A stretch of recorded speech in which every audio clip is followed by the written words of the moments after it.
قرآن حکیم کی سخت ترین آیات میں سے یہ ایک آیت ہے۔ اعوذ باللہ من الشیطان الرجیم، بسم اللہ الرحمن الرحیم۔ وَلَقَدْ ذَرَأْنَا لِجَهَنَّمَ كَثِيرًا مِنَ الْجِنِّ وَالْإِنسِ، اور بے شک ہم نے جہنم کے لیے ہی پیدا کیے ہیں اکثر جن اور انسان۔ اللہم لا تجعلنا منہم، اللہم اجرنا من النار۔ اس کی ریزن کیا ہے وہ تو آگے اسی آیت میں بیان ہوگی، لیکن یہ بہت الارمنگ سچویشن ہے اور پریکٹیکلی ہمیں نظر بھی آ رہا ہے کہ اکثریت جہنم کے لیے پیدا ہوئی۔ اس وقت بھی جو اہل توحید ہیں دنیا میں، اوورآل اگر دنیا کی آبادی دیکھی جائے تو اس میں بہت کم ہے، پھر وہ اہل توحید سو کالڈ مسلمان، ان میں سے بھی جو پیور توحید والے لوگ ہیں بہت ہی کم ہیں۔ تو پریکٹیکلی ہمیں نظر آ رہا ہے کہ اکثریت جہنم کی طرف جا رہی ہے، یعنی یہ قرآن کی وہ سچائی ہے جو ہمیں دنیا میں نظر آ رہی ہے، لیکن یہ بڑی الارمنگ سچویشن ہے۔ دنیا میں اگر یہ اناؤنسمنٹ کی جائے 100 کے مجمع میں کہ میں ایک گولی چلاؤں گا جسے بھی لگ جائے، کوئی شخص یہ نہیں کہے گا کہ ایک ہی گولی ہے کون سی مجھے لگنی ہے، 100 بندے ہیں تھوڑے اور سارے دوڑ لگا دیں گے، کیونکہ خطرہ ہے نا۔ اور یہاں پہ اللہ تعالیٰ فرما رہا ہے کہ جنوں اور انسانوں کی اکثریت جہنم کے لیے پیدا ہوئی ہے، لیکن کوئی اسے سیریس لینے کے لیے تیار ہی نہیں ہے۔ بخاری اور مسلم دونوں میں حدیث موجود ہے، اللہ کے محبوب صلی اللہ علیہ وآلہ وسلم فرماتے ہیں کہ قیامت کے دن اناؤنسمنٹ ہوگی کہ جہنمی اور جنتی الگ کر دیے جائیں۔ یہ حضرت آدم علیہ السلام کی ڈیوٹی لگائی جائے گی، کیونکہ وہ جد امجد ہے سب کے۔ تو پوچھیں گے یا اللہ کتنے جہنمی اور کتنے جنتی؟ تو اللہ تعالیٰ فرمائے گا ہر 1000 میں 999 دوزخ میں جانے والے اور صرف ایک جنتی۔ اور یہ وہ وقت ہوگا کہ جب لوگ غم کے مارے بوڑھے ہو جائیں گے۔ سورہ المزمل میں بھی ذکر موجود ہے کہ قیامت کا دن وہ ہے کہ جو بچوں کو بھی بوڑھا کر دے گا غم کے مارے، حتیٰ کہ سورۃ الحج میں ہے کہ اس دن تم دیکھو گے کہ دودھ پلانے والی اپنے شیرخوار کو بھول جائے گی، اور لوگ اس طرح نظر آئیں گے گویا کہ نشے کی حالت میں۔ وہ نشے کی حالت میں نہیں ہوں گے بلکہ اللہ کا عذاب بڑا شدید ہے۔ بخاری مسلم دونوں میں حدیث ہے، اللہ کے نبی علیہ السلام حکم فرمایا کرتے تھے کہ تشہد میں 4 چیزوں کے اگینسٹ اللہ کی پناہ طلب کرو۔ اللہم انی اعوذ بک من عذاب جہنم، پہلی چیز جہنم، ومن عذاب القبر، ومن فتنة المحیا والممات، ومن شر فتنة المسیح الدجال۔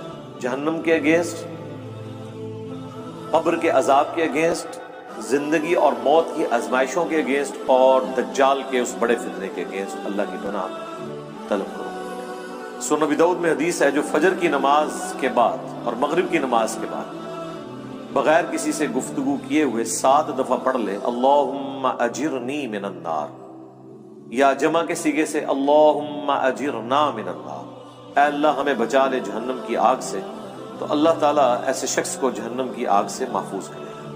اللہم اجعلنا منہم مع النبیین والصدیقین والشہداء والصالحین، اللہم انا نسألک جنت الفردوس مع النبیین والصدیقین والشہداء والصالحین، آمین۔ یہ بڑا سینسٹیو ایشو ہے، تو پارہ نمبر 30 جب آئے گا تو آپ دیکھیں وہ تو سارے کا سارا سینٹرڈ اراؤنڈ قیامت کا دن اور آخرت کی سختیوں کے۔ بہرحال یہ اللہ تعالیٰ کی شفقت بھی ہے انسانیت کے لیے کہ آخرت میں جو رزلٹ نکلنے والا ہے وہ پہلے ہی بتا دیا ہے کہ بھائی اکثریت کے ساتھ یہ حال ہونے والا ہے، تو اپنا قبلہ درست کر لو۔ اس کا رزلٹ یہ نہیں نکالنا کہ چونکہ اکثریت نے جانا ہے لہذا محنت کرنے کی ضرورت نہیں ہے، ان سے بچنے ہی کوئی نہیں۔ آپ کئی لوگوں کو سنتے ہوں گے وہ کہتے ہیں کہ جی مجھے تو اللہ تعالیٰ نے چھوڑنا ہی نہیں قیامت کے دن، میں کم ہی ایسے پیڑے کیتے ہیں۔ اس طرح کے جملے کبھی بھی نہیں بولنے چاہیے۔ بخاری اور مسلم دونوں میں حدیث ہے، اللہ کے نبی علیہ السلام نے فرمایا کہ اللہ تعالیٰ فرماتا ہے میں اپنے بندے کے گمان کے قریب ہوں جس طرح میرے بارے میں گمان کرتا ہے۔ یعنی اگر آپ اللہ کے بارے میں اس طرح کا نیگیٹو گمان کریں گے تو اینڈ رزلٹ یہی نکلے گا۔ اور اگر اللہ کے بارے میں پازیٹیو گمان کریں گے اور اس کے لیے ایفرٹ پٹ کریں گے تو رزلٹ پازیٹیو. یعنی صرف گمان سے بھی کچھ نہیں اور صرف ایفرٹ پٹ کرنے سے بھی کچھ نہیں ہے. گمان بھی اچھا ہے.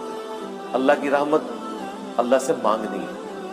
بخاری مسلم دونوں میں حدیث ہے, کوئی شخص محض اپنے اعمال کی بنیاد کے اوپر جنت میں داخل نہیں ہو سکے گا. صحابہ نے جرت کر کے پوچھا, اللہ کے نبی کیا آپ بھی؟ اس کائنات میں سب سے بہتر اعمال جس شخصیت کے ہو سکتے ہیں وہ تو رسول اللہ کی ذات ہے صلی اللہ علیہ وآلہ وسلم. تو آپ نے اس کو کیسے ارشاد فرمایا؟ آپ نے فرمایا ہاں میں بھی جب تک میرے رب کی رحمت مجھے ڈھانپ نہ لے میں بھی صرف اپنے اعمال کی بنیاد پہ جنت میں داخل نہیں ہو سکتا. تو میرے بھائی اگر یہ نبی کا حال ہے, یہ نبی کی سچویشن ہے, یہ نبی کا سٹیٹس ہے, تو بابے شاہی کوئی. اب مجھے بتائیں وہ بابے جو یہ کلیم کرتے ہیں کہ ہم اپنے ساتھ آپ کو بھی لے جائیں گے, کتنے؟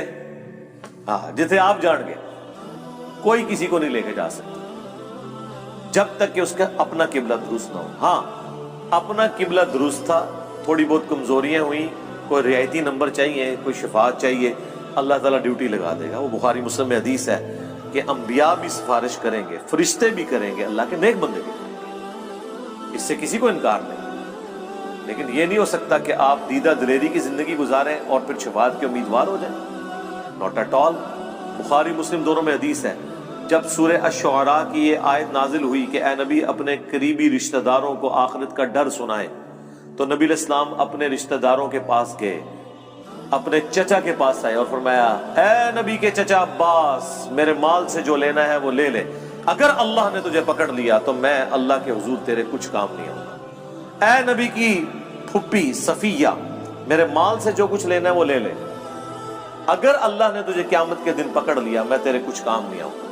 اے نبی کی بیٹی فاطمہ, میرے مال سے جو کچھ لینا ہے وہ لے لے, اگر قیامت کے دن تو پکڑی گئی تو میں تیرے کچھ کام نہیں آؤں گا. اگر یہ سیدہ فاطمہ کا سٹیٹس ہے تو باقی تو شاہی کوئی نہیں. یہ کہنا کہ جی ہمارا مرید کوئی ہو گیا تو ہم جنت میں اس وقت تک نہیں جائیں گے. اس کے وائس ورثہ ہو سکتا ہے کہ کوئی شخص کہ میں جہنم میں اس وقت تک نہیں جاؤں گا جب اپنے ساتھ کو بھی نہ لے جاؤں. وہ اللہ تعالیٰ یہ خواہش ضرور پوری کرے گا. گروہ در گروہ انہیں جہنم میں ہانکا جائے گا اپنے بزرگوں اور فالورز کے ساتھ, وہ تو ٹھیک ہے. وہ تو سورۃ الاعراف میں ہے کہ جب کبھی کوئی امت جہنم میں داخل کی جائے گی وہ اپنے بزرگوں پہ لعنت بھیجے گی اور کہے گی اے اللہ ہمارے بزرگوں کو دگنا عذاب دے کہ جن کی وجہ سے ہم جہنم میں گئے.